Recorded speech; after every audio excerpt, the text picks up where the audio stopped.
Anyways बात start करते हैं from transmission electron microscope. Okay, and so far we have talked about some sample preparation techniques and sample preparation methods for transmission electron microscope, and there we discussed that in the transmission electron microscope sample preparation we have to do the thin sectioning, some preservative dehydration we perform with the organic solvents, and then there is the plastic embedded resins, और उसके बाद हम thin slices में sample को cut करते हैं, उसको heavy metals के साथ stain करते हैं, and after that we are able to visualize the sample into the electron microscope. इसके साथ साथ थोड़ा सा अगर बात करें ट्रांसमिशन इलेक्ट्रॉन माइक्रोस्कोप के ड्रॉबैक्स की, we have so far talked about it involves the cell distortion, क्योंकि हमने अभी पीछे पढ़ा है कि whenever we use the cutting procedures and जब हम उसकी थिन स्लाइसिंग करते हैं and even when we perform the dehydration processes it involves the cell distortion. So whenever the cell is distorted and cells are not present into their into their natural morphology, this is a drawback, and that could be considered as a negative point of transmission electron microscope, because whenever we are preparing the sample for the analysis under the transmission electron microscope and during the processing the cells are being distorted, so it means that we are unable to visualize the natural morphology under the electron microscope. So that is the reason. इसके साथ साथ जो sample preparation method, they are very rigorous, and whenever we use the term rigorous, it means that they would be able to kill the cells. So this is another drawback, that we would be unable to analyze the live cells under the transmission electron microscope. Along with the cell distortion and the cell morphology, we can also face the effects which are called artifacts, or you can say that the false result. So during the sample preparation, when we do staining with the heavy metals, this staining process or some other cutting processes, it may cause some artifacts. And whenever we visualize under the electron microscope, it might possible that we are visualizing actually the heavy metals instead of our specimen. So these are two negative points which are considered for transmission electron microscope. Although transmission electron microscope has different positive aspects, but still we have to discuss some drawbacks. Along with the sample preparation method that we have talked previously, another process that is called freeze fracturing, that is there to visualize, to observe the structures which are within the cells. Because अभी हमने जब पीछे देखा था इन दो diagrams में, तो transmission electron microscope जो है वो हमें इंट्रासेलुलर मॉर्फोलॉजी दिखाने की कोशिश तो करती है, but we are actually unable to visualize completely what is happening inside the cell and what are the structures which are inside the cell. So it is necessary that we should adopt some processes which have ability to open up the cell, that transmission electron microscope can estimate or can analyze properly the internal structures of the cell. So for this purpose, there is another method that is termed as freeze fracturing. And what we do in it, we normally freeze the cells or freeze the specimen. After freezing the specimen, we fracture the cells by striking with the knife blade. अगर मैं आपको इसकी picture दिखा सकूं, just like that. For example, this is a cell. For example, this was a cell. हमने cell को किया क्या? We freeze the cell, and after freezing, we use the knife blade to striking the cell. अब हुआ इसमें ये है, अगर आप जरा गौर से देखें, we know that intracellular membrane that has two layers. Not intracellular, the plasma membrane, it has two layers, lipid bilayer. One layer is the to the internal side, which is cytoplasmic layer, and other part is the extracellular layer. ये दोनों मिलके ये दो layers होते हैं basically, जो कि हमारे पास cytoplasmic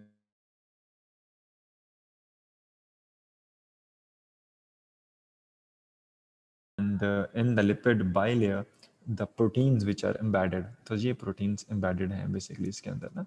इसी वजह से इस मॉडल को हम कहते हैं fluid mosaic model, because proteins are embedded randomly into the lipid bilayer.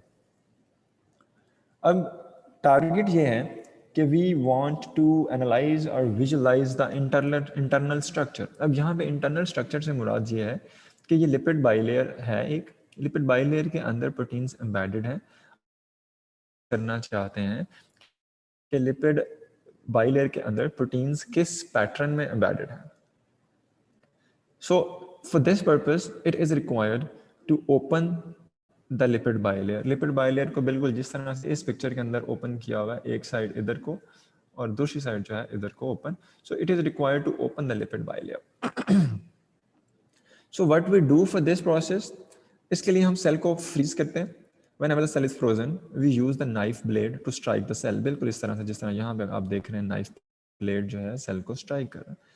Whenever the knife blade will strike the cell, तो ये frozen cell का part जो है this would disrupt like this. इस तरह से disrupt हो जाएगा जो इस फिगर में हम देख रहे हैं.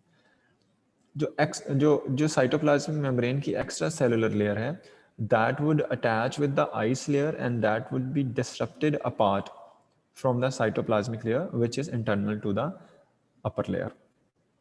अब इसमें बहुत सारी प्रोटीन्स एम्बेडेड हैं. अब हम अगले स्टेप में क्या करते हैं कि this up to this step this is called freeze fracturing. मैं अगर आपको यहाँ पे दिखा दूँ, this is called freeze fracturing. तो अभी हमने फ्रीज फ्रैक्चरिंग में क्या किया कि हमने अपने सेल्स को फ्रीज किया है. फ्रीज करने के बाद हमने नाइफ ब्लेड के साथ उसको स्ट्राइक किया है और सेल जो है वो ओपन हो गया. और सेल उसके बाद हमने क्या किया कि हमारे पास ये जो दो सेक्शंस बने हैं, these two sections, what we did, we coated these sections with the carbon layer. Carbon layer के साथ हमने इन दो सेक्शंस को कोट किया. When we coated with the carbon layer, तो उसके रिजल्ट में हुआ क्या है कि इस मेम्ब्रेन में प्रोटीन्स के पैटर्न की बेस पे कार्बन लेयर के अंदर बी पैटर्न बन गए. फॉर एग्जांपल आप सिर्फ इतना सा समझ लें कि ये आपके पास एक बेस थी, दिस वन. इस बेस के ऊपर आपने कार्बन की कोटिंग कर दी ना, कार्बन लेयर की. तो कार्बन लेयर के अंदर जो मॉलिक्यूल्स हैं उनके अंदर भी डिप्रेशंस, उनके मार्जिन्स इस की बेस पे ऊपर नीचे एक पूरा पैटर्न हमारे पास आ जाएगा. फिर हम क्या करते हैं कि उस कार्बन लेयर को रिमूव करते हैं और रिमूव करने के बाद हम उस कार्बन लेयर को एक्चुअली इलेक्ट्रॉन माइक्रोस्कोप में देखते हैं. अब अगर आप यहाँ पे देखें, ये जो दो रिजल्ट्स के नाम पे ये फिगर्स हैं, this one and this one. ये जो ऊपर वाली फिगर है, this is for the extracellular layer. अब अगर एक्स्ट्रा सेलुलर लेयर में यहाँ पे देखें, ये एक्स्ट्रा सेलुलर लेयर थी ऊपर वाली. इसमें अगर देखते हैं हम तो proteins, embedded proteins, they are less in quantity as compare to the cytoplasmic layer. तो इस वजह से जो इसके ऊपर कार्बन लेयर बनी, उस कार्बन लेयर पे हमारे पास आप देखें ये पैटर्न आया. इसमें ये डॉट्स जो हैं, these dots actually they are indicating the embedded proteins and they are very less as compared to this one. इसके अंदर अगर आप देखते हैं तो there are a lot of dots. Actually they are showing that there are a lot of proteins which are embedded into the cytoplasmic layer of the plasma membrane. So what we did, we fractured, we separated out the plasma membrane and then we visualized the carbon layer under the electron microscope. And carbon layer पे हम suppose कर रहे हैं कि according to the margins and impressions of the cytoplasmic membrane carbon पे impressions या depressions print हो गए हैं और उनको हम इलेक्ट्रॉन माइक्रोस्कोप में देख रहे हैं. और उसके रिजल्ट में हम देखते क्या है कि इलेक्ट्रॉन माइक्रोस्कोप विजुलाइज करती है कि जो इंटरनल साइटोप्लाज्मिक लेयर है ये वाली मेम्ब्रेन की, इसके अंदर maximum quantity of proteins they are embedded in it. And the extracellular layer that is containing the minimum amount of proteins embedded. यहाँ पे अगर वापस इसी स्लाइड पे आ जाएं, स्टेप वाइज अगर देखें कि specimen rapidly frozen, fractured by striking with knife blade, cells break open. जिस सेक्शन को हमने स्टडी करना है, section is coated with the thin layer of carbon to create a replica of the surface. और उस रेप्लिका को फिर हमने देखा है इलेक्ट्रॉन माइक्रोस्कोप में. And ultimately what we found these kind of results. Okay, तो मुझे यहाँ पे बताइए कि is there any question up to this point? समझ आ गई है बात? सर सर हम यहाँ पर कार्बन को ही क्यों यूज कर रहे हैं रेप्लिका क्रिएट करने के लिए? सर कोई और चीज क्यों नहीं यूज कर रहे? यस और इसमें यूज हैवी मेटल्स यूज की जा सकती हैं, लेकिन चूंकि हैवी मेटल्स को हम स्टेनिंग पर्पज से यूज करते हैं, हैवी मेटल्स क्या करेंगी कि they would attach with the surface of the proteins and cytoplasmic membrane. तो कार्बन लेयर जो है, इस कार्बन लेयर को बाद में हमने डिटैच भी करना है ना, हमने रिमूव आउट भी करना है। तो इस वजह से this is the feasible because carbon layer that would form in the morphology और उस रेप्लिका की तरह बिल्कुल एडजस्ट होगी और फिर हम उसको सेपरेट आउट कर सकेंगे। इसके बजाय अगर हम हैवी मेटल या किसी और मेटल का इस्तेमाल करते हैं तो होगा क्या कि वो heavy metals in internal structure के साथ अटैच हो जाएंगी, हमारे पास प्रॉपर रेप्लिका की शीट नहीं बनेगी, और रेप्लिका की शीट नहीं बनेगी तो फिर हम उसको रिमूव आउट करके माइक्रोस्कोप में देख नहीं पाएंगे। So that is the reason we use a carbon layer because it has some unique properties. Okay okay sir. Sir ये जो नाइफ से हम स्प्लिटिंग कर रहे हैं, हम्म सर ये नाइफ, ये सर हम्म बाय फिजिकल कोई चीज होगी सर, कोई ये सर कैसे हम कोई इसी तरह कोई एंजाइम यूज करेंगे या कोई मॉलिक्यूल्स यूज करेंगे सर, ये कटिंग कैसे होगी इसकी?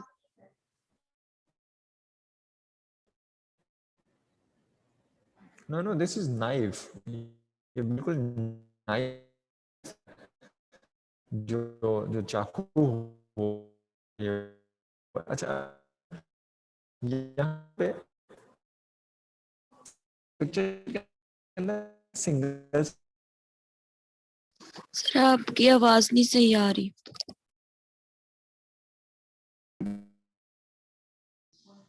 Cell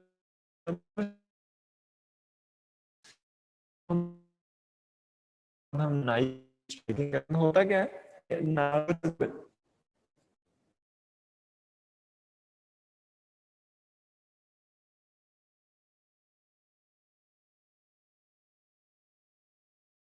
some sample preparation methods for transmission electron microscope. उसमें हमने डिस्कस किया है फ्रीज फ्रैक्चरिंग, और फ्रीज फ्रैक्चरिंग की मैंने आपको डायग्राम एक दिखाई है और उसके बाद अल्टीमेटली आपको रिजल्ट्स दिखाए हैं for the freeze fracturing.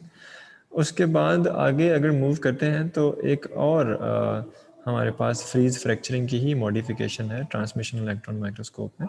This is called freeze etching, and freeze etching is again the same. You can say that the purpose is same. We need to expose the underlying regions. Underlying regions means that supposingly there is a plasma membrane outside the cell, और plasma membrane के नीचे अगर जो specific regions है अगर हम उन्हें visualize करना चाहते हैं तो for this purpose we have to do the freeze etching। और इसमें हम करते क्या है कि हम पहले सैंपल को फ्रीज करते हैं, फ्रीज करने के बाद हम इसको एक्सपोज करते हैं जिस तरह हमने पीछे किया है, फ्रैक्चर करते हैं, और फ्रैक्चर करने के बाद हम वैक्यूम में अपने सैंपल को स्लाइटली ड्राई करते हैं, और after drying we are able to coat with the carbon layer, और कार्बन लेयर की कोटिंग के बाद we can visualise under the transmission electron microscope. Net disconnect होने से पहले मैं जो बात आपसे कर रहा था वो ये थी कि यहाँ पे चूँकि आपको एक सिंगल सेल दिखाया गया है, इस वजह से शायद आप कंफ्यूज हो रहे हैं। हम एक सिंगल सेल को ऑपरेट नहीं कर सकते, ना हम उसके साथ उसको नाइफ के साथ कट कर सकते हैं, ना हम उसकी सेक्शन कटिंग कर सकते हैं। तो whenever we consider with the sample preparation, तो इसमें हमारे पास मल्टीपल सेल्स होते हैं। In some cases we have millions of the cells. हम उस मिलियन ऑफ सेल्स लेयर को फ्रीज करते हैं, फिर उसको नाइफ के साथ कटिंग करते हैं, तो उसमें बहुत सारे सेल्स जो हैं वो वेस्ट हो जाते हैं, बहुत सारे डिसरप्ट हो जाते हैं। कुछ सेल्स फिर ऐसे होते हैं जो हमारे मुताबिक बिल्कुल ठीक जिनकी फ्रीज फ्रैक्चरिंग होती है, फिर हम उनको सेलेक्ट करते हैं, तो फिर उनके साथ हम आगे नेक्स्ट प्रोसीजर जो है वो परफॉर्म करते हैं। तो ये बिल्कुल नाइफ एग्जैक्ट नाइफ है जो हम यूज़ करते हैं, उस तरह का बड़ा फाइन नीडल नाइफ हुआ करता है जो कि फ्रीज फ्रैक्चरिंग के लिए इस्तेमाल होता है। छोटा छोटा ब्लॉक होते हैं आइस के, उन ब्लॉक्स की हम नाइफ के साथ फ्रैक्चरिंग करते हैं, फिर उन ब्लॉक्स में से कुछ सेल्स जो हमें लगता है कि इस सरफेस पे सेल्स बिल्कुल ठीक आए होंगे, वहाँ से हम सेलेक्ट करते हैं सेल्स की, हम लेयरिंग करते हैं, बाद में उसको यूज़ करते हैं। इसके साथ साथ ये ट्रांसमिशन इलेक्ट्रॉन माइक्रोस्कोप हमने पढ़ी है, इसको थोड़ा देखा है कि how transmission electron microscope is different from the scanning electron microscope and how sample is being prepared and how we can observe। ये हमने कुछ चीज़ें डिस्कस की हैं। इसके साथ साथ next one that we are going to start today, this is about the scanning electron microscope. And we have already talked about it, that scanning electron microscope is there to observe the surface details. और ये इसमें हमने देखा था कि जो beam of electron है ये बेसिकली सरफेस को स्कैन कर जी जी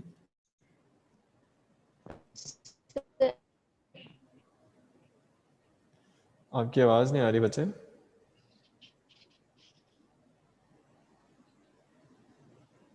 आई think you want to ask some question. आप ऐसा करेंगे चैट में क्वेश्चन टाइप कर दें, मुझे आपकी आवाज़ नहीं आ रही।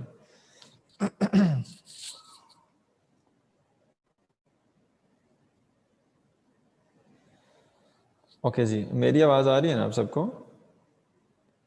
Yes sir. चलें, गुड। सर ओके, वो कहना था मैंने कि फ्रीज एचिंग का एक दफा दोबारा बता। हाँ उसका बताता हूँ अभी। ये मुझे स्कैनिंग इलेक्ट्रॉन माइक्रोस्कोप एक दफ़ा कंप्लीट कर लेना, फिर उसकी रिवीजन हो जाएगी, ठीक है। तो स्कैनिंग इलेक्ट्रॉन माइक्रोस्कोप में बेसिकली हम ये डिस्कस कर रहे हैं कि there is a beam of electron which actually scan the surface of the cell, and इसके रिजल्ट में we just have a surface detail of the cell. हम उसके इंटरनल जो स्ट्रक्चर्स हैं उनकी डिटेल नहीं देख पाते, और इसमें हम नॉर्मली करते क्या हैं कि we use the specimen coat with the film of the metal normally, और फिर बीम ऑफ इलेक्ट्रॉन जो है वो स्कैन करती है सरफेस को बैक एंड फोर्थ, उसके पूरा एरिया स्कैन करती है। इलेक्ट्रॉन रिलीज होते हैं, रिफ्लेक्ट होते हैं सैंपल से, उनको डिटेक्ट किया जाता है और एक 3D इमेज जो है वो क्रिएट होता है। सो this is scanning electron microscope. और उसमें अगर आपको याद करवाऊँ मैं ये वाली इमेज, तो this was the scanning electron microscope, और इसमें हमारे पास 3 डायमेंशनल इमेजेस जो हैं वो क्रिएट हुई थी। मैंने बताया था कि ब्लैक एंड वाइट क्रिएट होती हैं, हम उनकी कलर इन्हेंसमेंट करते हैं और उस कलर इन्हेंसमेंट के बाद हम उसको विजुलाइज करते हैं नॉर्मली। तो this was about it. So scanning electron microscope जो है इसका सैम्पल प्रिपरेशन इजी है, बट अल्टीमेटली हमारे पास प्रॉब्लम यह है कि हम इससे इंटरनल डिटेल्स को शायद उस तरह से विजुलाइज नहीं कर सकते जिस तरह से हम ट्रांसमिशन इलेक्ट्रॉन माइक्रोस्कोप में बड़ा इजीली इंटरनल डिटेल्स को विजुलाइज कर पाते हैं। So this was about it. This was the comparison of scanning electron microscope with the transmission electron microscope. अभी एक स्टूडेंट ने क्वेश्चन किया है कि that we I need to discuss the freeze etching. Freeze etching में basically हमारा purpose क्या है कि we need to expose the underlying regions, underlying surfaces, जिसकी मैंने एग्जांपल दी थी कि मिसाल के तौर पे हो सकता है कि जिस तरह साइटोप्लाज्मिक मेम्ब्रेन है और उसके नीचे जो हमारे पास रीजन्स हैं, अगर हम उनको विजुलाइज करना चाहते हैं तो दिस इज़ रिक्वायर्ड दैट कि पहले हम ऊपर से सेलुलर मेम्ब्रेन को रिमूव करें ताकि जो इंटरनल या अंडरलाइंग रीजन्स हैं वो एक्सपोज हो जाएं। So this is the way and this is the purpose. और इसमें भी हम बिल्कुल उसी तरह से करते हैं जिस तरह हमने पीछे फ्रीज फ्रैक्चर में किया है कि हम फ्रोजन अपने सैंपल को फ्रीज करते हैं, फ्रोजन सैंपल लेते हैं, उसको फ्रैक्चर करते हैं उसी तरह नाइफ के साथ। After fracturing, we dried the sample under the vacuum, और उसके बाद चूँकि इसमें प्रोसेस वही है कि फ्रैक्चरिंग के बाद हमारे पास ये पोर्शन ओपन अप हुआ है या साइटोप्लाज्मिक मेम्ब्रेन रिमूव हो जाएगी और उसके अंडरलाइंग रीजन जो है वो हमारे पास एक्सपोज हो जाएंगे। तो so this is similar to the freeze fracturing. इसमें एक्स्ट्रा स्टेप क्या है कि वी ड्राई द सैंपल और the specimen under the vacuum conditions. तो दिस वाज अबाउट इट। इसके बाद आगे ये हमारी यहाँ तक इलेक्ट्रॉन माइक्रोस्कोप ख़त्म हो गई है। हमने इसकी ब्रीफ सी डिस्कशन की है ट्रांसमिशन की एंड स्कैनिंग इलेक्ट्रॉन माइक्रोस्कोप की। We are end with it. अगला जो हम शुरू करने वाले हैं this is the atomic force microscopy. And atomic force microscopy जो है this consider as a detailed consider the microscope with the more resolution power, more resolving power. So this can be used to visualize the detailed images. यहाँ पे एक बात देखिए, I am receiving some messages in the chat. Okay, Rafia Kamal ने question किया है कि is there any specific reason to dry the sample? Yes, Rafia, there is a specific reason to dry the sample. इस पे discussion करते हैं atomic force के बाद. Okay. अच्छा, एटॉमिक फोर्स की बात मैं कर रहा हूँ कि एटॉमिक फोर्स माइक्रोस्कोप जो है ये इसको हम कंसिडर करते हैं कि that is the type of microscope with more resolution and with higher resolving power, और इट इज़ कंसिडर दैट कि it has higher resolution power as compare to the electron microscope. So इससे आप imagine कर लें कि अगर resolution power high है तो इसका मतलब है कि this can be used to visualise the detailed images, more details study करने के लिए हम इसको यूज कर सकते हैं। अच्छा, अब जो एटॉमिक फोर्स माइक्रोस्कोप है, इसका स्ट्रक्चर और इसका फंक्शन बड़ा डिफरेंट है, और इसकी मैं एग्जांपल इस तरह से दूंगा। पुराने ज़माने में टेप रिकॉर्डर्स हुआ करते थे घरों में, या अक्सर हमने मूवीज़ में देखे हैं, कोई बड़े बड़े टेप रिकॉर्डर्स होते थे जिसमें एक ब्लैक कलर की डिस्क रिवॉल्व करती थी, रोटेट करती थी, और उस डिस्क के ऊपर एक स्टाइलस, एक पिन होती थी लगी हुई डिस्क के ऊपर। नीचे डिस्क रोटेट करती थी, ऊपर पिन उसको रीड करती थी, और साथ एक बड़ा सा स्पीकर होता था गोल्डन कलर का जिसमें से आवाज़ निकल रही होती थी। आप लोगों ने देखे हुए ऐसे मूवीज़ में, अक्सर पुरानी मूवीज़ में नज़र आते हैं। Yes sir. फूल हाँ शेप का यस सर। हाँ, तो ये जो एटॉमिक फोर्स माइक्रोस्कोप है, इसका प्रिंसिपल कुछ उस तरह का है। इसमें क्या है कि हमारे पास सैंपल है, बिल्कुल वो ब्लैक रिकॉर्ड प्लेयर की तरह, और उसके ऊपर स्टाइलस है और वो पिन की तरह जो कि सैंपल को रीड कर रहा है। और वो जो स्टाइलस है ऊपर, उसकी प्रॉब इतनी शार्प है कि सैंपल के अंदर जो एटम्स हैं, एटम्स आपको पता है कि एक प्लेन में नहीं होते ना, कुछ एटम्स में बम्प्स एंड वैलीज बनाई होती हैं। ये बम्प्स एंड वैलीज क्या होता है? बम्प्स एंड उतार वैलीज, चढ़ाव से। वाह क्या जबरदस्त उर्दू का तर्जुमा आपने किया। यस, उतार चढ़ाव। सो एटम जो है, they are not in the single plane, they are present in the bumps and valleys. तो जो प्रॉब है इस एटॉमिक फोर्स माइक्रोस्कोप की, ये इतनी फाइन है, it is able to read the bumps and valleys of the atoms. इसके साथ साथ इसमें लेजर मेजरमेंट्स हैं जो कि मोशन डिटेक्ट करती हैं एटम्स का, और कंप्यूटर बेस्ड सॉफ्टवेयर्स हैं जो कि इसका मैप प्रोड्यूस करते हैं।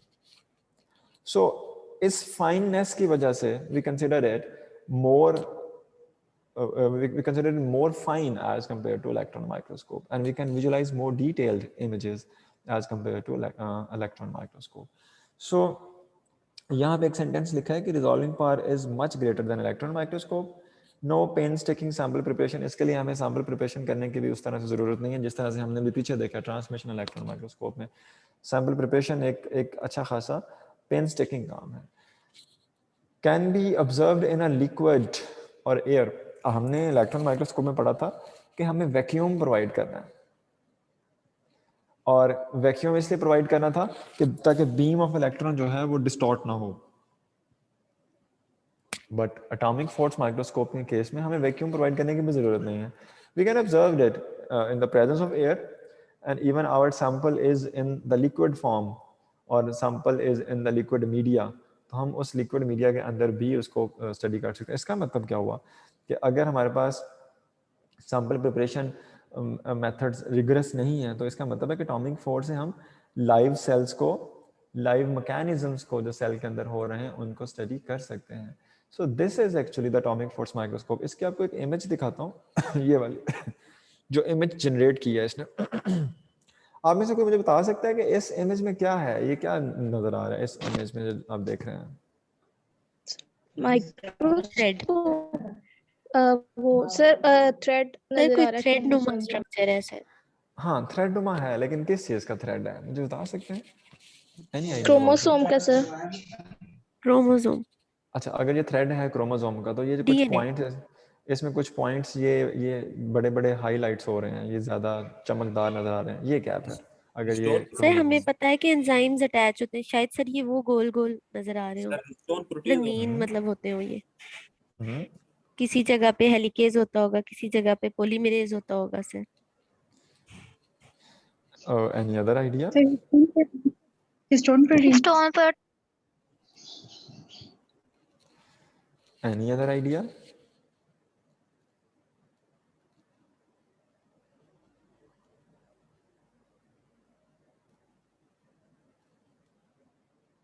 Sir polymerase bubble. बातें आपकी सारी ठीक हैं। अच्छा जी, इसमें बेसिकली ये हम जो देख रहे हैं इस टाइम जो थ्रेड है, this is the thread of DNA. And now just imagine, DNA is, okay, there is a cell which cannot be visualized with the naked eye. Inside the cell, there is a nucleus, then nucleolus, and within the nucleus chromosomes are present, and chromosomes are made up of proteins and DNA, and DNA is there, and whenever the DNA starts its replication, it forms the replication bubble where enzymes attach with it, और उसके साथ replication के बाद DNA की transcription होती है, और transcription के रिजल्ट में RNA बनता है, और उसके लिए RNA पोलीमरेजेस एंजाइम जो है इसके साथ अटैच होते हैं. सो यहाँ पर जो हम DNA के स्टैंड देख रहे हैं, इसमें डिफरेंट एरियाज पे एंजाइम्स अटैच्ड हैं और रेप्लिकेशन बबल्स ओपन हुए हुए हैं जो कि रेप्लिकेशन कर रहे हैं. For example if you can see, यहाँ पे है, यहाँ पे है, यहाँ पे है, यहाँ पे है, ठीक है. तो now you can have an idea कि एटॉमिक फोर्स माइक्रोस्कोप कितनी डिटेल्ड हमें स्ट्रक्चर देती है. We were unable to visualize this DNA replication through the electron microscope even.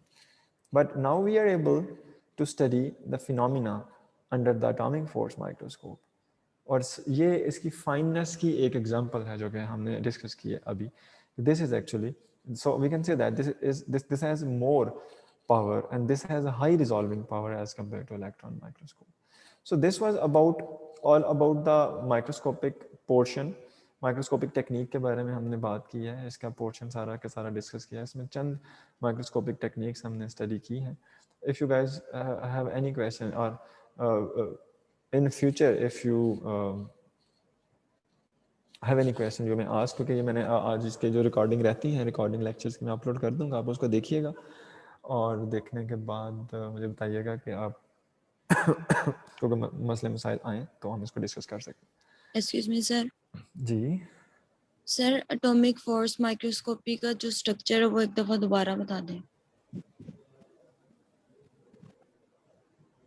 अच्छा, आपने पहले सुना नहीं है या मिस हो गया या इंटरनेट नहीं था? सर मैंने सुना लेकिन मुझे इसके स्ट्रक्चर की समझ नहीं, मतलब जैसे ये शार्प प्रॉब है, ये किस जगह पे है, और ये स्टाइलस, ये जरा बता दें.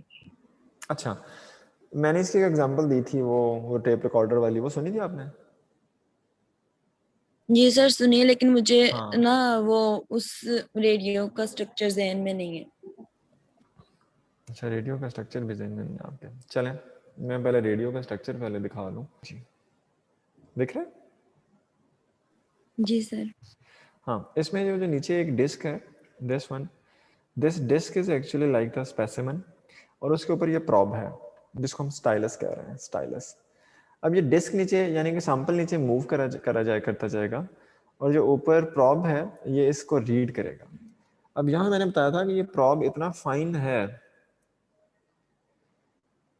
कि ये एटम्स की बम्प्स एंड वैलीज को भी रीड कर सकता है. इतना फाइन है कि एटम्स के उतार चढ़ाव को फील कर सकता है. और उसकी बेस पे इसके साथ साथ हमारे लेज़र मेजरमेंट्स भी हैं जो कि एटम्स की मूवमेंट को स्टडी करती हैं एक्चुअली.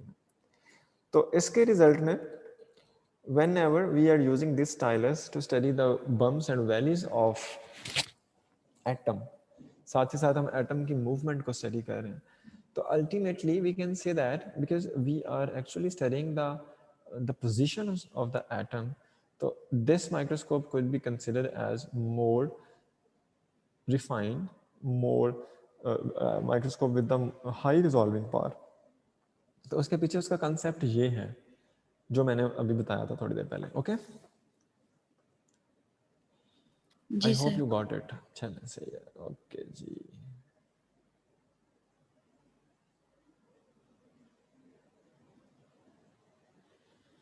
ओके कासिम, मुझे आपका मैसेज मिल गया है, लेकिन आप स्टिल आप क्वेश्चंस कर सकते हैं.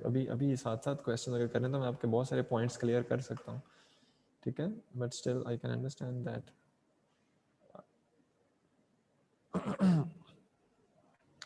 चलें जी. सो इस चैप्टर का नेक्स्ट पार्ट जो हम अभी स्टार्ट करने लगे हैं, this is about the microscopic techniques, dyes and staining. जब ये चैप्टर हमने स्टार्ट किया था, माइक्रोस्कोप पढ़ना स्टार्ट की थी, तो वहाँ पे मैंने आपको बताया था कि बहुत सारे स्पेसिमन एनालिसिस या स्पेसिमन को विजुलाइज करने के लिए माइक्रोस्कोप में हमें स्टेनिंग करनी पड़ती है क्योंकि नॉर्मली बैक्टीरियल सेल्स जो हैं, whenever they grow they are colorless and they grow into the medium which is also colorless, या उसी कलर के सेल्स हैं और उसी कलर का medium. So it is too difficult to estimate the presence of bacteria. So ज़रूरी है कि for the proper analysis we do the staining procedures and we apply the dyes. अब ये डाइज और स्टेनिंग क्या है, किस तरह से हम करते हैं, किस तरह से बैक्टीरियल सेल्स को कलर देंगे, कौन कौन सी डाइज हैं, कितनी डिफरेंट किस्म की डाइज हैं, इन पे हम आज थोड़ी सी बात करते हैं. ये हमारा नेक्स्ट पोर्शन है इसी चैप्टर का. तो when we perform this stains या staining procedures into different categories, there are 4 major categories. One type of stains are called simple stains. Number 2, the differential stains.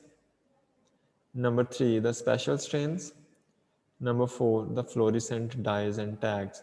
ये याद रखिएगा, fluorescent dyes और tags हमने डिस्कस की थी in the case of fluorescence microscopy. ठीक है, fluorescent dyes and tag. तो सिंपल स्टेन जो है, नॉर्मली हम सिंपल स्टेन कब करते हैं, whenever we use to impart the colour to a cell. और सिंपल स्टेन जो होते हैं ये बेसिक होते हैं इन नेचर, बेसिक और एसिडिक वाला है ये बेसिक इन नेचर होते हैं. और normally they create the contrast of the cell from the background. इसके आगे एग्जांपल्स हम लेते हैं. तो अभी याद रखिएगा कि सिंपल स्टेन में क्या है कि सेल्स पे कलर आता है, बैकग्राउंड से कलर डिफरेंट हो जाता है, सेल का कंट्रास्ट क्रिएट होता है, जिसकी वजह से हम सेल्स को बड़ा इजीली देख सकते हैं. और ये जो सिंपल स्टेन्स हैं ये बेसिक होते हैं नेचर में, नेचर वाइज, नॉट एसिडिक. दूसरी टाइप के जो स्टेन्स हैं they are differential stains. As their name is indicating, differential stains would be the types of stains which can distinguish one group of microorganisms from the other. मिसाल के तौर पे हम पिछली क्लासेस में पढ़ चुके हैं gram staining. So gram staining is type of differential stain जो कि डिफरेंशिएट करता है, डिस्टिंग्विश करता है between gram positive and gram negative bacteria. इसी तरह से acid fast stain is the other type of the differential stain. And acid fast stain is there to identify the Mycobacterium tuberculosis. अब there is a disease which is called tuberculosis, जिसको हम बड़ा commonly TB कहते हैं, and the causative agent for the tuberculosis is Mycobacterium tuberculosis, bacteria का नाम है.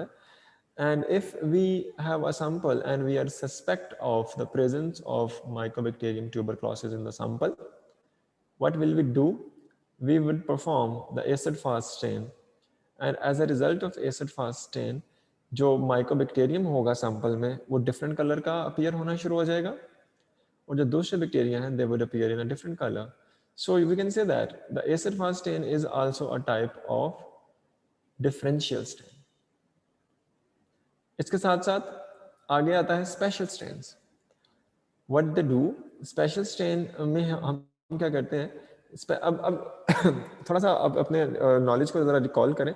तो बैक्टीरिया में बहुत सारे स्पेशल स्ट्रक्चर्स होते हैं. फॉर एग्जांपल बैक्टीरिया में फ्लैजेला होते हैं जो कि बैक्टीरिया को मूव करने में हेल्प करते हैं. बैक्टीरिया में एंडोस्पोर्स होते हैं जो कि बैक्टीरिया को हार्श कंडीशंस में प्रिजर्व करते हैं. बैक्टीरिया में कैप्सूल्स होते हैं जो कि आल्सो एक प्रोटेक्टिव कवरिंग है. अगर हम कोई ऐसा स्टेन यूज़ करें जो कि कैप्सूल को कलर दे या कैप्सूल को आइडेंटिफाई करके हमारे पास दिखा दे, एंडोस्पोर को कलर दे, फ्लैजेला को कलर दे, तो इस तरह के स्टेन्स को हम कहेंगे these are the stains with special characteristics. और हम इनको कैटेगरी में ऐड करते हैं स्पेशल स्टेन्स की कैटेगरी में. ठीक है. इसके साथ साथ अगला है फ्लोरेसेंट डाइज.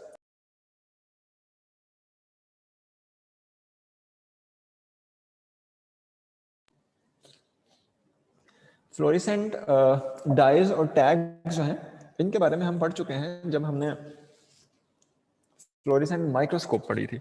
वहां पे हमने पढ़ा था कि we use to tag the specimen with some fluorescent dyes, और फ्लोरेसेंट डाइज पे हम यूवी रेज को एक्सपोज करते हैं तो फ्लोरेसेंट डाइज जो हैं दे emit the colour of the visible range. अब यहाँ पे फ्लोरेसेंट डाइज और टैग्स जो हैं ये 2 किस्म के हैं. या तो इनको फ्लोरेसेंट डाइज कहते हैं, they are the dyes normally chemical dyes हैं जो कि सेल्स के साथ बाइंड करती हैं या सेल के कंपोनेंट के साथ बाइंड करती हैं, और अल्टीमेटली हम यूवी लाइट से एक्सपोज करते हैं जब फ्लोरेसेंट डाइज को, तो ये कलर एमिट करती हैं। दूसरी टर्म यहाँ पे इस्तेमाल होती है फ्लोरेसेंट टैग्स। टैग्स बेसिकली क्या है कि हम डायरेक्टली सेल के किसी कंपोनेंट को, कंपार्टमेंट को डाई अटैच नहीं कर रहे। टैग्स में हम क्या कर रहे हैं कि we are actually preparing some antibodies. आपको इस बात का थोड़ा सा नॉलेज होगा कि antibody antigen reaction, antigens are the foreign particles और foreign invaders which enters into the human body, और ह्यूमन बॉडी का जो इम्यून सिस्टम है ये इन एंटीजेंस को डिस्ट्रॉय करने के लिए एंटीबॉडीज क्रिएट करता है, एंटीबॉडीज बनाता है। फिर ये एंटीबॉडीज क्या करती हैं, एंटीजेंस को डिस्ट्रॉय करती हैं, किल करती हैं, जिसके रिजल्ट में हमारी बॉडी में एंटर होने वाले फॉरेन इन्वेडर्स जो हैं इनको डिस्ट्रॉय किया जाता है, एंटीबॉडीज। तो एंटीबॉडीज प्रोड्यूस हो रही हैं from the immune system of the body.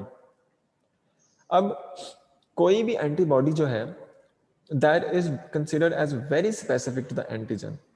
एक एंटीजन के अगेंस्ट एक स्पेसिफिक एंटीबॉडी ही बनेगी बॉडी में। ऐसा नहीं होगा कि बॉडी में पहले से मौजूद एंटीबॉडीज जो हैं वो किसी नए वायरस या किसी नए बैक्टीरिया को डिस्ट्रॉय कर दें। ऐसा नहीं होगा। जब भी बॉडी के अंदर नया एंटीजन एंटर होगा, कोई नया वायरस एंटर होगा, तो बॉडी उसके अगेंस्ट न्यू एंटीबॉडीज बनाएगी उसको किल करने के लिए। So you can say that कि एंटीबॉडी और एंटीजन का जो रिएक्शन है that is very very specific. A specific antibody can attach with a specific antigen. This is very specific. तो अब हम क्या करते हैं कि हम कुछ एंटीबॉडीज लेते हैं, उनके साथ फ्लोरिसेंट डाई अटैच करते हैं। मेरी बात जरा ध्यान से सुनिएगा। हम एंटीबॉडीज लेते हैं, उनके साथ डाइज अटैच करते हैं और एंटीबॉडीज को एंटीजन के साथ रिएक्ट करवाते हैं, डिफरेंट टाइप्स की एंटीजन्स के साथ। अब वो एंटीजन जो कि एंटीबॉडी के लिए स्पेसिफिक होगी, एंटीबॉडी उस एंटीजन के साथ अटैच कर जाएगी। When ever the antibody would attach with the antigen, अब हमने याद करें एंटीबॉडी के साथ टैग फ्लोरेसेंट डाई अटैच की थी। Whenever the antibody will bind with the antigen, the fluorescent dye will remove out. When the fluorescent dye will remove out, it will give us the colour. और उस colour की detection पे जितना colour ज्यादा होगा, हम कहेंगे कि इतनी ही ज्यादा एंटीबॉडीज जो हैं ये एंटीजन के साथ बाइंड कर गई हैं। If there is no colour into the reaction, इसका मतलब है कि antibody was not specific for the antigen. Antigen antibody का रिएक्शन नहीं हुआ, अटैच नहीं हुई, जिसकी वजह से कलर रिलीज नहीं हुआ। तो in this case we use the term tags, क्योंकि हमने एंटीबॉडीज को पहले टैग कर लिया था, उनको हमने एंटीजन रिएक्शन करवाया, और अगर वो स्पेसिफिक थे, वो बाइंड कर गई, तो हमारे पास फ्लोरेसेंट डाइज रिमूव हुई जिन्होंने हमें कलर दिया। ये बात समझ में आ गई है मेरी, एंटीबॉडी वाली या फ्लोरेसेंट डाइज वाली? सबको समझ में आ गई है? जी सर। हाँ, अगर तो नहीं सर समझ आई तो हाँ। तो सर हम इसमें मतलब स्टडी क्या करते हैं, रिएक्शन तो मतलब हम करवा रहे हैं, तो हाँ, इसके इसको मतलब ये मैंने आपको बेसिक प्रिंसिपल बताया। इसकी डिफरेंट एप्लीकेशंस हो सकती हैं, different applications. For example we have a sample in which we are suspect of different kinds of antigens. हमें नहीं पता कि उसमें कौन कौन सी एंटीजेंस हैं, तो हम फिर उसके लिए 2-3-4 एंटीबॉडीज जो हम सपोज करते हैं कि ये वाली एंटीजेंस हो सकती हैं, वो हम एंटीबॉडीज बना के उस रिएक्शन में डालते हैं। अगर स्पेसिफिक एंटीजेंस मौजूद हैं तो we can have the colour scheme और द कलर एक्सपोजर देयर। तो ये बेसिक प्रिंसिपल है। अब इस प्रिंसिपल को यूज करते हुए इसकी बेस पे हम डिफरेंट डिटेक्शन टेक्निक्स इवॉल्व कर सकते हैं, और इस एंटीबॉडी एंटीजन स्पेसिफिसिटी को हम इस्तेमाल कर सकते हैं डिफरेंट टाइप्स की स्टडीज़ में, जिसमें हमारे पास एंटीजेंस इन्वॉल्व हैं या एंटीबॉडीज़ इन्वॉल्व हैं, बैक्टीरिया इन्वॉल्व हैं, वायरसेस इन्वॉल्व हैं, या हम ये देखना चाहते हैं कि अगर बॉडी के अंदर कोई एंटीजन एंटर हुई है तो उसका मैकेनिज्म क्या है, वो कहाँ कहाँ पे जाके अटैच हो रही है, वो किस सेल के साथ, किस मॉलिक्यूल के साथ जाके बाइंड करती है। तो ये हम स्टडी कर सकते हैं, क्योंकि ईजी हो जाएगा, क्योंकि हमने एंटीबॉडी को कलर टैग दिया हुआ है, तो हम उसको जहाँ जहाँ वो रिएक्ट कर रही है सेल के पोर्शंस में, फ्लोरेसेंट माइक्रोस्कोप से हम उस कलर को ऑब्जर्व कर रहे हैं और हम पूरा का पूरा उसको ट्रैक रख रहे हैं। तो ये एक्चुअली एक प्रिंसिपल है, you can say that the principal that is based on the antigen antibody specificity, and in this example antibodies are tagged with the fluorescent dyes, and we can use this principle to design certain experiments to study different mechanisms of the metabolism as well as different mechanisms of the immune system, different mechanisms of the foreign invaders when they enter into the body. Okay.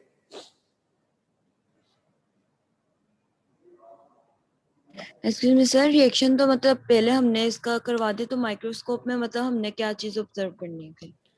Ji, microscope में आप colour observe करेंगे, क्योंकि colour आप जब ये जो fluorescent dies colour देंगी तो आप इस कलर को खुद से नेकेड आई से तो नहीं देख सकेंगे। अब चूंकि इसके बाद फ्लोरेसेंट डाई अटैच थी, फ्लोरेसेंट डाई जब कलर इमिट करेगी तो हम उसको फ्लोरेसेंट माइक्रोस्कोप में देखेंगे, क्योंकि हमने पिछले पोर्शन में पढ़ा है कि फ्लोरेसेंट माइक्रोस्कोप का प्रिंसिपल कि वो किस तरह से एक्ट करती है। ठीक है। Yes Wasia, you have raised the hand. जी सर, मेरे 2 सवाल है। एक तो सर हमने जब रेप्लिका बनाई थी सर, जहाँ पे मैंने ये सवाल किया कि सर हम कार्बन क्यों यूज करें। सर हम रेप्लिका बना क्यों रहे हैं? हम सेल को सेपरेट करें, ऑब्जर्व कर लें, वो ज्यादा एक हो फीजिबल गया। नहीं है सर हमारे लिए। ओके, एक क्वेश्चन हो गया, आगे। और सर दूसरा सवाल ये है, आपने ये कहा कि एंटीबॉडीज बड़ी स्पेसिफिक हैं अपने टारगेट में, जैसे ही फॉरेन पार्टिकल एंटर करता है वो उसे रिकॉग्नाइज करने की कोशिश करते हैं। तो सर हम वैक्सीन फिर क्यों बना रहे हैं? मतलब हमारी बॉडी तो डिटेक्ट कर लेगी फॉरेन से और उन्हें किल कर देगी। ओके, मैं पहले ये दूसरे क्वेश्चन का आंसर करूं। जी सर। ओके, देखें, अब आप ना एक सब्जेक्ट पढ़ेंगे इम्यूनोलॉजी इंशाल्लाह डिटेल के साथ। Immunology antigen antibody based subject है और आप बड़ी डिटेल के साथ खूबसूरती से इस टॉपिक को पढ़ेंगे, लेकिन मैं सिर्फ समराइज करूंगा अभी। होता यूं है कि बॉडी में फॉरेन पार्टिकल, वो वायरस है या बैक्टीरिया एंटर होता है बॉडी में। There are 2 different types of cells, एक होते हैं बी सेल्स, एक होते हैं टी सेल्स। बी सेल्स जो हैं वो क्या करते हैं कि उस फॉरेन वायरस को डिटेक्ट करते हैं और उस वायरस के अगेंस्ट एंटीबॉडीज बनाते हैं। ठीक है। अब ये एंटीबॉडीज जो बी सेल्स बना रहे हैं, ये बनाते हैं specifically on the base of antigen जो कि उन्होंने डिटेक्ट किया है, उसकी बेस पे। तो इसका मतलब क्या हुआ कि जो एंटीबॉडीज बन रही हैं दे आर वेरी स्पेसिफिक। ये एंटीबॉडीज जो हैं ये उस वायरस को किल कर देंगी, उसको डिस्ट्रॉय कर देंगी। जब वायरस बॉडी में से ख़त्म हो जाएगा तो ये एंटीबॉडीज़ जो हैं ये बॉडी में मौजूद रहेंगी।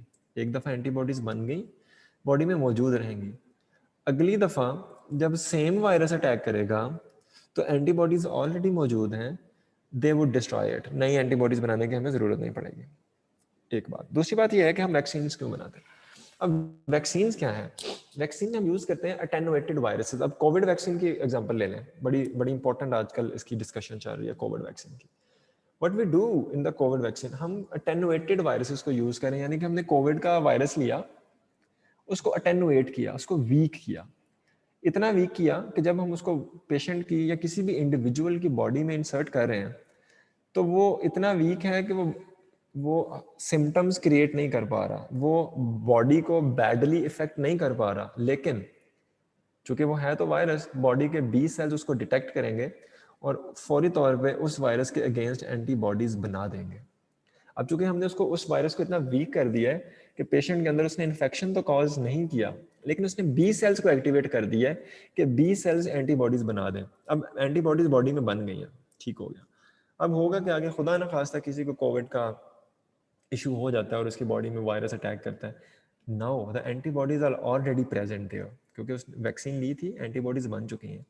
अब जब वायरस एंटर होगा तो एंटीबॉडीज फौरी तौर पे इसको डिटेक्ट करेंगी और इसको फौरी किल कर देंगी। So this is the reason that why we prepare the antibodies, why we prepare the vaccines. Okay, is that clear? ये वाला question. जी सर, यानी सर हम टाइम कम करना चाह रहे हैं, यानी सर अगर एंटीबॉडीज पहले से नहीं होगी तो क्या टाइम लग जाएगा ट्रीटमेंट को? एक तो उसमें मसला ये है कि अगर आप पहले से बॉडी प्रिपेयर्ड नहीं है, यानी कि पहले से बॉडी के पास एंटीबॉडीज नहीं है, तो फॉरन वायरस एंटर होगा। एंटर होने के बाद this would start the division. इसके डिवाइड होने में, एंटीबॉडीज बनने में जो टाइम स्पेंड होगा, उसमें बहुत सारे कमज़ोर इम्यूनिटी के जो इंडिविजुअल्स होंगे दे वुड बैडली अफेक्ट, और उनको फिर रिकवर करना that would be a great target. So इससे अवॉइड करने के लिए if we use the vaccines, ताकि हमारे पास ऑलरेडी प्रिपेयर्ड एंटीबॉडीज मौजूद हो, जैसे ही वायरस बॉडी में एंटर हो वो रेप्लिकेट भी ना कर सके, वो डिवाइड कर ही ना सके, क्योंकि you know that when a virus would enter into the body it can go to the lytic cycle, और लिटिक साइकिल में वायरस जो है that would be multiplying in very fast pace, और सेल्स को डिस्ट्रॉय भी कर रहा होगा, मल्टीप्लाई भी कर रहा होगा। तो यहाँ पे फिर उसको कैटर करना बॉडी के लिए एक अच्छा खासा टारगेट होगा। बट अगर हमारे पास ऑलरेडी एंटीबॉडीज बॉडी में मौजूद थी, जैसे ही वायरस एंटर हुआ बॉडी में, एंटीबॉडीज ने अटैक किया, वायरस को डिवाइड ही नहीं होने दिया, वायरस को वहाँ पे सर्वाइव ही नहीं करने दिया, तो ये ज़्यादा बेनिफिशियल है। Okay yes sir. अच्छा जी, अब आ गया जी आपका पहला क्वेश्चन। पहला क्वेश्चन ये था कि हमें कार्बन कोटिंग की ज़रूरत ही क्यों पड़ती है, हम डायरेक्ट भी तो देख सकते हैं। तो उसका जवाब ये है कि ट्रांसमिशन इलेक्ट्रॉन माइक्रोस्कोप का जो सैंपल प्रिपरेशन है, ये बड़ा एक रिगरस सा मेथड है, और इस रिगरस से मेथड में हम बहुत सारी टाइम पे जब इसको फ्रीज करते हैं और इसको फ्रैक्चर करते हैं, और फ्रैक्चर करने के बाद अब हमारे पास ये प्रोटीन्स आ गई हैं, मॉलिक्यूलर लेवल पे बात चली गई है ना, ये सेल के अंदर मॉलिक्यूलर लेवल पे बात चली गई है। तो अब इसकी इलेक्ट्रॉन माइक्रोस्कोप की शायद हमारे पास we are using the transmission, इसमें हमारे पास रेजोल्यूशन पावर इतनी स्ट्रॉन्ग नहीं है कि इट कैन, या जो बीम ऑफ इलेक्ट्रॉन है कि it can measure the bumps and valleys, या bumps and the depressions basically which are made by the organic molecules। तो यहाँ पे हमारे पास फॉल्स पॉजिटिव या फॉल्स नेगेटिव रिजल्ट्स आ सकते हैं। फॉर एग्जांपल यहाँ पे अगर हमारे पास कोई प्रोटीन एम्बेडेड नहीं है बट स्टिल लिपिड बाइलेयर है, और लिपिड बाइलेयर जो है वो थोड़ी वैली की फॉर्म में मौजूद है या बम्प की फॉर्म में मौजूद है, तो हमारे पास फॉल्स पॉजिटिव रिजल्ट आ सकता है कि इस पोजीशन पे प्रोटीन एम्बेडेड है। इस फॉल्स पॉजिटिव या फॉल्स नेगेटिव रिजल्ट्स को अवॉइड करने के लिए हमने क्या किया है कि हमने उसके ऊपर पूरी एक फाइन कार्बन की लेयर जो है वो लगा दी। अब कार्बन की जो लेयर है ये एग्जैक्टली एम्बेडेड प्रोटीन्स और एग्जैक्ट मार्जिन और डिप्रेशंस की बेस पे कार्बन की लेयर एक रेप्लिका क्रिएट करेगी, जिस रेप्लिका में हमारे पास फॉल्स पॉजिटिव और फॉल्स नेगेटिव रिजल्ट आने के चांसेस रिड्यूस डाउन हो जाएंगे। तो यही हम चाहते हैं कि हमारे पास जो माइक्रोस्कोपी के रिजल्ट्स आ रहे हैं ये ज़्यादा रिलायबल हों। तो actually this is the one step to make the results more reliable. Got it? Yes sir. I hope I tried Excuse to me. clear both of your questions. Excuse me, Still, sir. जी बच्चे एक minute ठहरे, मुझे पिछली वाली बात conclude करने दें। Sir, Wasya, still if there is any question आप इसको रीड कर लीजिएगा, अगली क्लास में हम फिर डिस्कस कर लेंगे। यस, अब करें ओके बात। सर। सर मैंने पूछना था कि जो हम ये यूज कर रहे हैं, क्या हम क्या यूज कर रहे हैं? बच्चे आपकी आवाज नहीं आ रही मुझे। I think your internet is not stable and I am not getting you.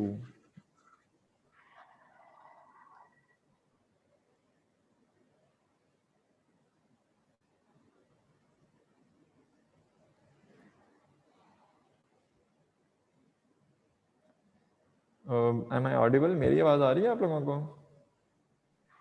Yes sir. Yes sir. चलें ठीक है, इसका Yes, मतलब sir. वो सिर्फ वो स्टूडेंट के इंटरनेट के साथ मसला है। तो चलें सही है, I think we should stop here. आगे मैंने जो पढ़ाना है, ऐसा करें 5 मिनट और पढ़ लेते हैं फिर अटेंडेंस लेते हैं, सिर्फ ये वाली अगली स्लाइड देखने दें। अच्छा, अभी ये जो मैंने पीछे आपको बताई हैं Excuse me, डिफरेंट, जी सर मेरी आवाज आ रही है? जी आ रही है। सर मैंने पूछना था, हमने जो इलेक्ट्रॉन माइक्रोस्कोप में हमने एक तो हमने सैंपल प्रिपरेशन का देखा था कि हम सेक्शन कटिंग करते हैं माइक्रोटोम जो कटर्स थे उसके साथ। तो सर ये जो सिंपल हमने पढ़ा था, तो ये क्या जो हम internal structure transmission electron microscope के लिए ये वाला नहीं यूज करते मेथड? और सर जो फ्रीज फ्रैक्चरिंग का है और जो फ्रीज एचिंग है, ये सिर्फ स्कैनिंग के लिए या ट्रांसमिशन इंटरनल स्ट्रक्चर देखने के लिए सिर्फ ये वाले 2 प्रोसीजर्स हैं सैंपल प्रिपरेशन के? ठीक हो गया जी। आपका एक सवाल तो ये है कि हम जो सैंपल प्रिपरेशन करते हैं नॉर्मल, दिस वन, क्या इसके थ्रू हम इंटरनल स्ट्रक्चर्स को नहीं देख सकते? इंटरनल स्ट्रक्चर से मुराद यहाँ पे ये थी कि the underlying structure, underlying structures का मतलब ये है the structures which are beneath some other layers. उसकी एग्जांपल मैंने दी है कि फॉर एग्जांपल जो ये प्रोटीन स्ट्रक्चर्स हैं which are under the layer of this upper lipid bilayer. तो इस तरह के जो अंडरलाइंग स्ट्रक्चर्स हैं यस उनको हम नहीं देख सकते सिर्फ इस सैंपल प्रिपरेशन से, जो सिंपल प्रिपरेशन मेथड है, इसे हम नहीं देख सकते। अगर हमें अंडरलाइंग या अंडरनीथ स्ट्रक्चर्स देखने हैं तो उसके लिए हमें अपर लेयर्स रिमूव करना पड़ेंगी, और अपर लेयर्स रिमूव करने के लिए हम फ्रीज फ्रैक्चरिंग करते हैं। ठीक हो गया? एक क्वेश्चन तो आपका ये था। दूसरा क्वेश्चन क्या था, मैं भूल गया हूँ। सर जो हम फ्रीज एचिंग और फ्रीज फ्रैक्चरिंग के ये दो कर रहे हैं, ये सिर्फ स्कैनिंग इलेक्ट्रॉन माइक्रोस्कोप स्कैन करने के लिए, या हम ट्रांसमिशन जो ये ट्रांसमिशन के इंटरनल लिए स्ट्रक्चर के है, लिए? ये ट्रांसमिशन के लिए है, स्कैनिंग के लिए ऐसा कुछ नहीं है। ठीक है, स्कैनिंग के सर लिए ऐसा मतलब कुछ नहीं। अगर हमने कट करके प्रोटीन के ऊपर से स्ट्रक्चर को स्कैन करके देखना चाहते हैं, अगर वो इंटरनल हाँ प्रेजेंट हो। हाँ हाँ, जब आप उसको स्ट्रक्चर्स को आप डिवाइड करेंगे या आप फ्रैक्चरिंग करेंगे, या फ्रैक्चरिंग करने के बाद आप बीम ऑफ इलेक्ट्रॉन को अलाउ करेंगे to pass into the sample, तो फिर वो स्कैनिंग नहीं रहेगी, फिर वो ट्रांसमिशन ही हो जाएगी। स्कैनिंग तब होगी when you have an intact surface, intact bacterial cell, और आप उसकी सरफेस मॉर्फोलॉजी को देखना चाहते हैं। जैसे ही आपने उसको फ्रैक्चर किया सेल को, ताकि बीम ऑफ इलेक्ट्रॉन अंदर एंटर हो और जो अंडरलाइंग रीजन्स हैं उनको एक्सपोज करे, तो फिर आप उसको स्कैनिंग नहीं हम कहेंगे, फिर हम उसको ट्रांसमिशन इलेक्ट्रॉन माइक्रोस्कोप कहेंगे।